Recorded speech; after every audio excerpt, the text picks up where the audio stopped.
par la Vierge du lot, grâce et paix sont données pour se laisser réconcilier.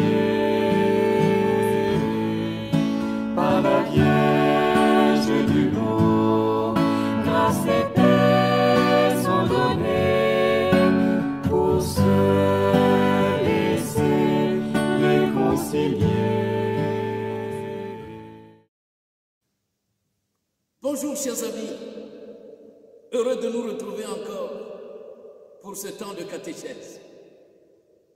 Aujourd'hui, nous allons parler du sacrement de l'ordre. Nous n'allons pas aborder les éléments de la célébration d'une ordination diaconale, presbytérale, épiscopale. Non, ce serait trop long. Peut-être qu'à l'avenir, nous en parlerons, un jour ou l'autre.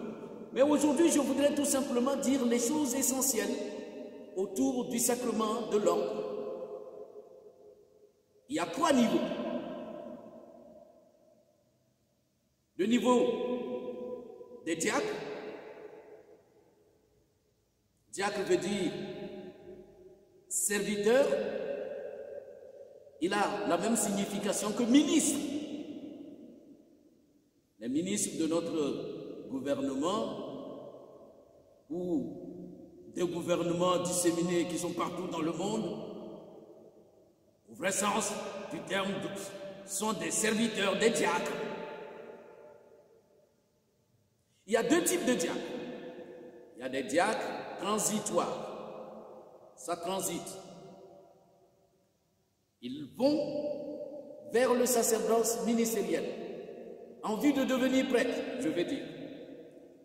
Aussi des diacres permanents.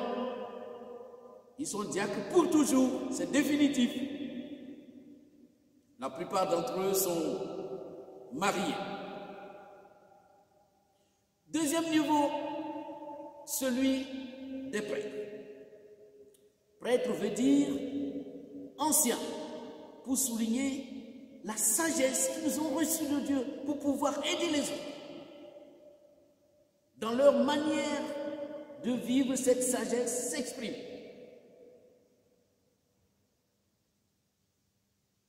Et l'évêque. L'évêque, c'est le surveillant. Sa mission est de surveiller pour le bien de tous. Mais attention, il doit beaucoup plus veiller comme un père sur les autres plutôt que de les surveiller. Il est le premier responsable de tout un peuple, de toute une communauté qui regroupe plusieurs paroisses. Et cette communauté s'appelle diocèse. Il est le père du diocèse. À tous les 3 niveaux, le plus important, c'est le service. Ils ont été ordonnés prêtres, diacres, prêtres, évêques, pour servir Dieu en servant ses enfants.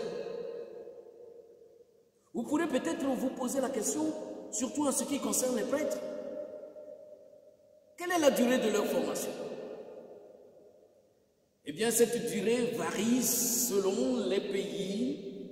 En moyenne, on va dire 7 ans pour être bien formé. Et les 7 années s'articulent ainsi. 2 ans de philosophie, 4 ans de théologie, plus 1 an de stage, ou bien entre le cycle de philo et de théologie, ou bien avant d'être ordonné prêtre, donc après le cycle de théologie.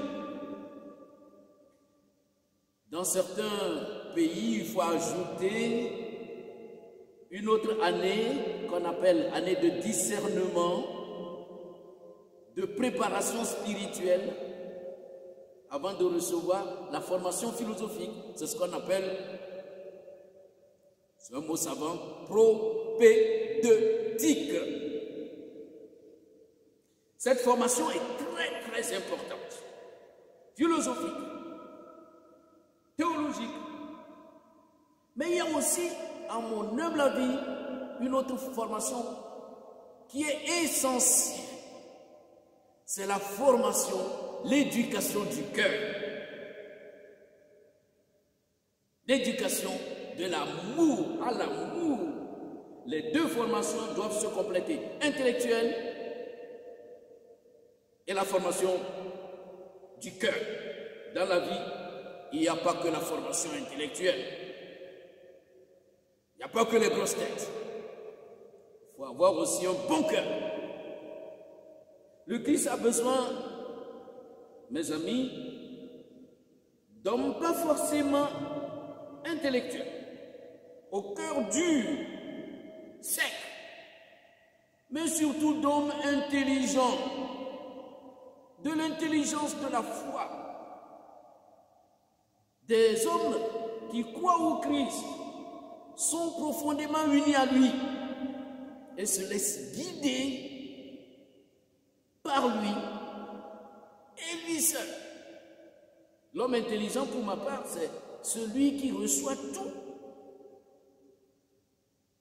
Celui qui dépend en tout, pour tout, du Christ, le plus intelligent de nous tous, bien sûr, le plus intelligent en dehors de son Père.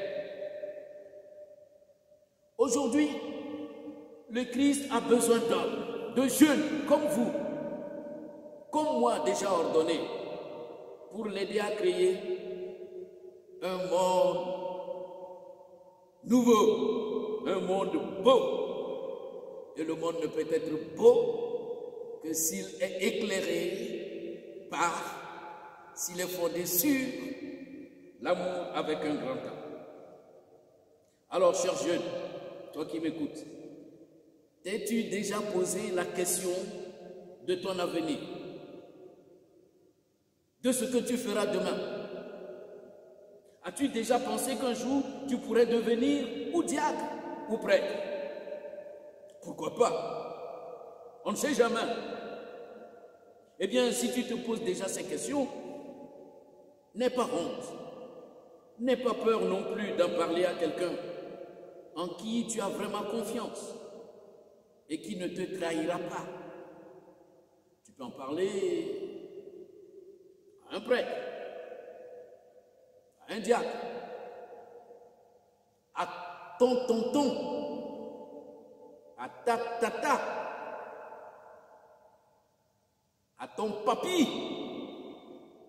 ta mamie, bref, à la personne de ton choix. Sache que tu en as le droit, sache que tu peux être heureux dans ce choix de vie. À la prochaine. La miséricorde infinie de Dieu, sa bonté, sa patience et sa tendresse. Tu as choisi Benoît pour messagère, lui accordant de lire au fond des cœurs. Elle reconduit à Dieu par sa prière les brebis égarées et les pécheurs.